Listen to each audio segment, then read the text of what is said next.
Guys, what's up? Welcome back here to today's edition of the Fishing Teacher, and really appreciate you guys swinging by the channel to check today's video out.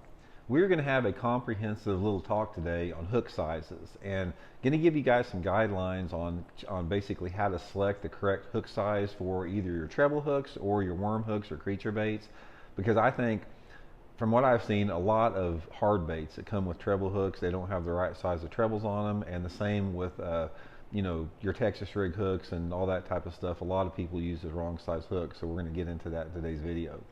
Also, guys, real quick, I just want to remind you, anybody out there interested in booking an on-the-water lesson with me, you can do that by going to my Facebook page, Randy Blaukat Professional Angler, and shoot me a private message. I do the lessons all year long, but we do a lot of them right now on jerkbait fishing, so if you guys are interested, just shoot me a private message on my Facebook page, and I'll give you the info for that. I really appreciate that. Okay, guys, let's talk a little bit about the size of the hooks. I'm not really going to go into the style of the hooks. That's another conversation. But I basically, in today's video, I wanted to talk about the difference in the size of the hook, whether we're using a worm hook or some type of a treble hook. And by the way, guys, I don't want this to sound like a plug, but this is something that's going to help you out. If you guys are looking for some hooks, whether it be worm hook or treble hooks, check out the Gamakatsu G Finesse treble hook, guys. Treble hooks and worm hooks. These are chemically sharpened, nano coated. They're super slick, guys. You will love these hooks. I'll put the link in the description to the Gamakatsu G Finesse line. Absolutely the best that I have ever used there. And my buddy Aaron Martin designed a lot of these. Okay, so like we said, when you're talking in terms of the hook size, there's a lot of different considerations to make on it. Now, how I'm determining this information I'm giving you guys today is from my own experience. I'm going to share with you what I have experienced over the past 40 years in different type of hook sizes, because when you're talking about hooks, there's a couple different considerations. It's like, what type of hook is it as far as the angle? Some hooks have a round bend, some hooks have an O'Shaughnessy bend on it. Let me show you guys the difference here between a round bend and an O'Shaughnessy bend hook. Big one out here. This is a round bend right here, which, it's got a round bend Gamakatsu, and this is what is called the O'Shaughnessy bend, which it's not quite rounded like that. It's not as uniformly rounded as this one, and that's what that Gamakatsu G Finesse is.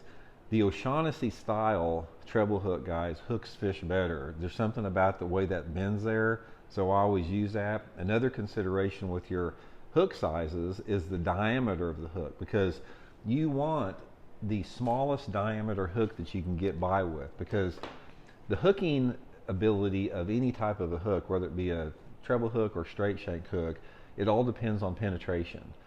The thicker the hook is, the more difficult the penetration is going to be, and on the same side of that, the bigger the barb is. So you want to try to stay with the small barb and small diameter, because it's going to give you the maximum hook penetration. A lot of problems that you have on treble hooks and some on big hooks is that the diameters are too big when they come stock from the factory, and it makes that penetration very difficult. And that's what happens is a lot of people say, well, I need this big, strong, powerful hook so the hook doesn't straighten out, so I get it, once I get it in the fish, they're not getting away. That doesn't make any difference if you don't get the penetration.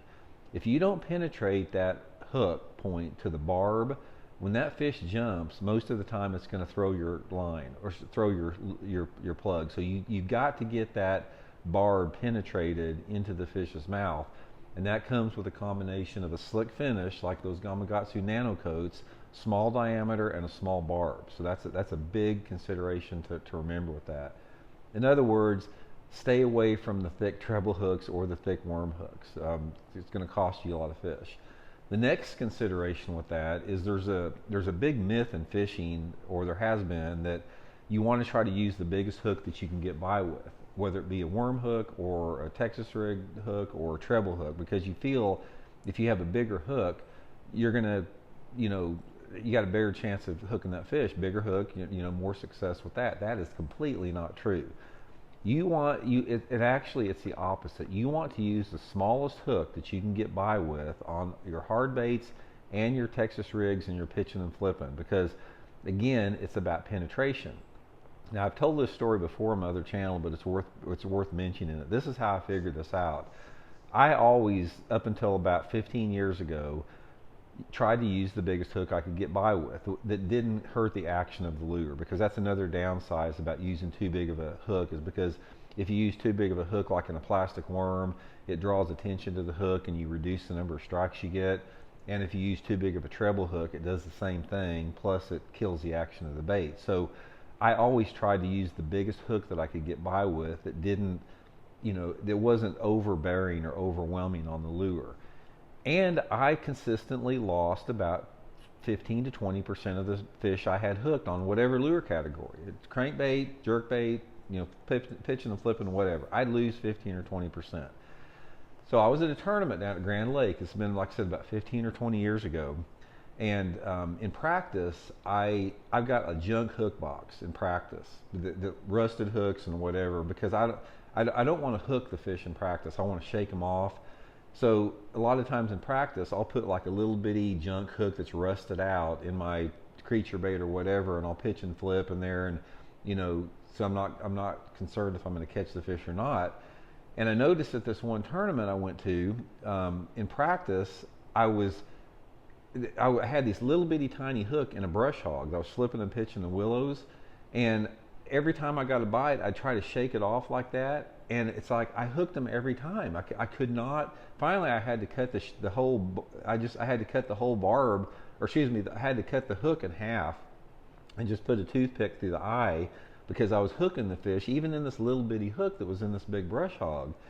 And it's like, God, I can't believe that. So the first day of the tournament, I went to the tournament with my big hook. I put my big hook back in the tournament in the creature bait, thinking that's going to give me, I'm not going to lose any fish. And that first day of the tournament, guys, I got like, I can't remember, like 13 bites that particular day, and I only got like half of them in the boat. Well, I lost half of the fish I had, and they were big ones. Second day of the tournament, same deal. I had, I don't know, 8 or 9 bites, and I lost over half of them. And it's like this. I said, I'm going to try what I did in practice. I'm going to put a little bitty hook in this brush hog and see what the difference is. That last day of the tournament, I got, again, like a dozen bites, and I landed every single one of them by going to a smaller hook. I went like 2 sizes down. I had been using like a 4/0 hook in that brush hog, and I went down to a 2/0 hook. Never lost a single fish. And it's the same with like crankbaits or jerkbaits. It's like there was a period of time where I was using the biggest hook that I could, round bend hooks, on my crankbaits, and I went through a period of about 10 years. I even talked to Rick Clunn about this one time through my frustration. I was losing fish constantly.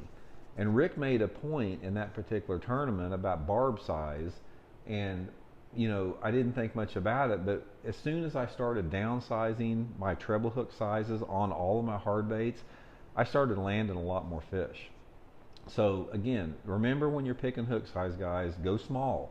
Don't, if you have any doubt whatsoever, it's like if you look at your hook and you go, man, is that the right hook? Does that look right in there? Always go a size smaller than what you think you should use. If something looks right, like you've got a 4/0 hook in a crankbait and it looks like it's pretty good there, go to a 5. Go down to a smaller hook of 5. And if you do that, even though it's hard to do and it's counterintuitive to everything that you think would work, your bite to land ratio will go way up. So anyway, guys, hope it helps out. We'll talk later. See you.